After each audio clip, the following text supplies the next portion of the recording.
Welcome back everyone, it's Vaz again with another video from World of Warships Legends. And today we are in the American Tier 3 carrier, the Langley. And we have ourselves a Tier 2-3 game of Capture the Base on the Ring map. And first up we've decided to take out a squadron of HE bombers, since the HE bombers are supposed to be the American carrier's strengths. But we'll compare the bombs and the torpedoes a little bit more later. Now you may have noticed that we did a safety drop right off the bat, which is a strategy you can use to preserve your aircraft. And we'll talk more about that a little bit later as well. But as for right now, we gotta get our carrier in gear here, because we spawn in the southern portion of the map all by ourselves. The spawns can be so stupid in carrier games. The eastern flank is wide open for enemy ships to come and just tear us apart, so we need to get moving. Speaking of which, here are two enemy ships coming right towards us.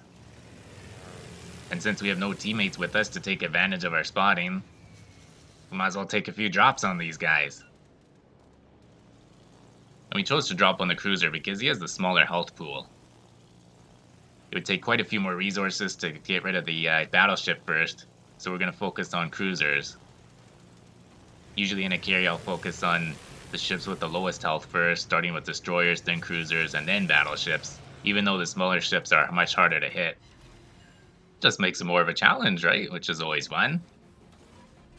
Now instead of circling back to that Volgateer, which we had dropped our first bombs on, we continued on to the other cruiser that was all by himself, because their planes are less likely to get shot down by solo ships as opposed to ships that are traveling in groups. Although it's less likely of a concern in a tier 2 and 3 game, where the ships don't really have that great of an AA capability. Especially those tier 2 ships, like that Volgateer probably doesn't have very good AA at all. And that Japanese battleship, the Ishizuchi, doesn't seem to have very good AA either. So after taking our first flight there, we realized maybe we don't need to do safety drops any longer in this type of match. We're not risking our planes too much. When you're playing a tier 3 carrier, it can be a little more carefree. It's not until you start going up against tier 4 ships and above, it's when you have to worry about strong AA. Come to think of it, there's only really like 2 tier 3 ships that I'm wary of when it comes to AA. And they're the Wyoming and Orion. And maybe the Ganget too. Don't see any of those in the game, you know you have clear skies ahead. The enemy carrier actually took a shot at us and got a torpedo or two back there. Oh well, we shot down all 6 of his planes. Take that, Chomsky. And then our second run with the torp bombers back there, we did go for the Isuzuchi. I'm gonna call it the Zucchini, I keep stumbling over that name. We launched our torps at the Zucchini because we were thinking if we would have launched them at the Bogatyr, they might have hit that battleship first, causing them not to arm, and wasting our drop. It happens to me quite a bit. And after coming up from that drop, it put us in perfect position to do a subsequent drop on that Kuma again. It looked like one of those torps caused an incapacitation, which leaves him as a sitting duck. So we circled around and launched 2 more torps at him. Somehow he survived all that, so we're gonna have to hit him again. But unfortunately, we have a new problem. The rest of our team has forgotten about the base. And that Bogatyr and Zucchini have no reason not to sail right into it and start capping. It also puts our slow-moving carrier in a precarious position, because right now we're conveniently hidden by the island in front of us. And if we do pop out, they might be able to start taking shots at us. So we changed our course so that we'd hopefully keep that island between us and those enemy ships. Because now we just want to hold them off as long as we can until our teammates wake up and start heading back towards our base. So here we go, continuing our solo mission of holding down the eastern flank in a damn carrier against 3 frickin' ships. The battleship and cruiser are all bunched together, which is perfect for our next torp run, because we're bound to get a hit on one of them. And we end up getting 2 hits on the Izuzuchi. Or Zucchini, I mean. I actually said it right that time. And we're going to circle around and get a couple more torp hits on them. Been using torps a lot this match because of that terrible bomb accuracy of tier 3 carriers. It's really hard to get consistent hits with them, especially against smaller ships. And in this match, because we're so close to our targets, our planes can return to the carrier quicker, so we can just keep at it with the torp planes. And we're able to get another torp hit against that Bogatir. He did slam the brakes though, so we only got one. He was able to avoid the second one. That's alright, we're gonna go down for another shot. As we're going down, hey, might as well reposition our carrier.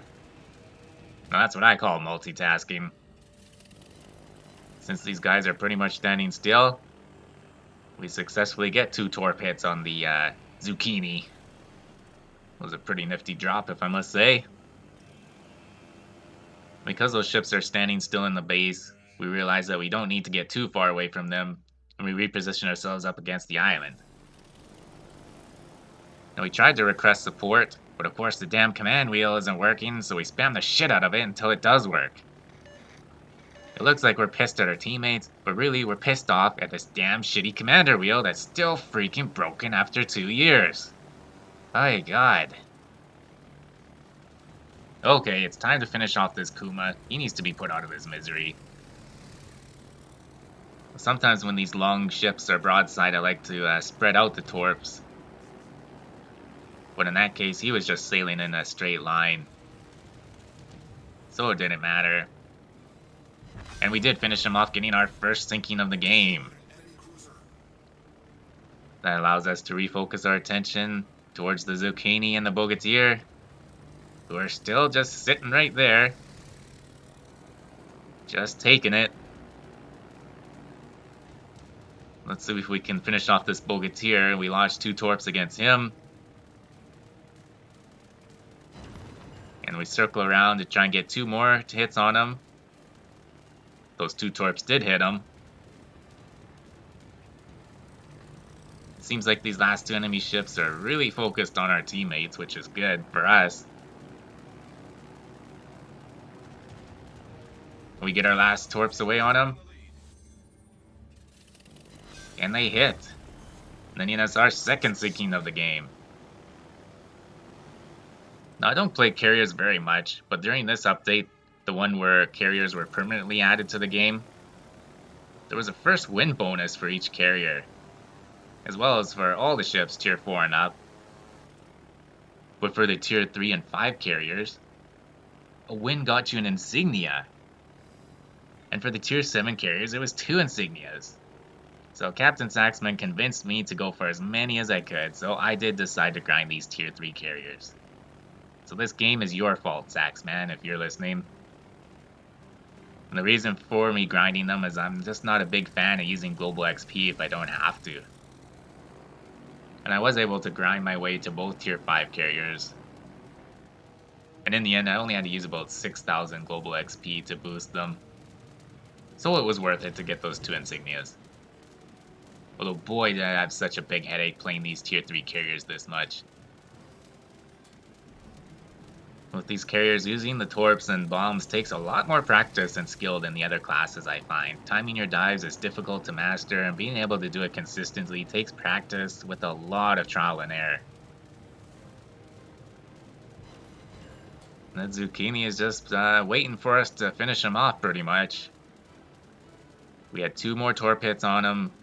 We circled around to launch 2 more torps on him. And because this AA is not very good, we're able to get our 3rd set of planes in this run off against him. Dropping 2 more torps. And finally sinking him for our 3rd kill of the game. And there you go, we were able to hold off an entire flank solo in a tier 3 carrier. Well, we did have some help from our teammates in the end since the map was so small. But hey, we did most of the work. Look at that, over 91,000 in damage, 21 torp hits, 2 bomb hits, 3 sinkings, and 10 defender ribbons. And we finished top of the leaderboard on our team, with over 1,600 in XP, and with our daily ×3 win bonus, and a rare ship XP booster that gets us over 8,500 XP. Fantastic. Well, if you did like that video, go ahead and hit that thumbs up button. If you do want to see more of my videos, go ahead and hit that subscribe button. feel free to leave a comment down below. And as always, stay healthy and do what makes you happy.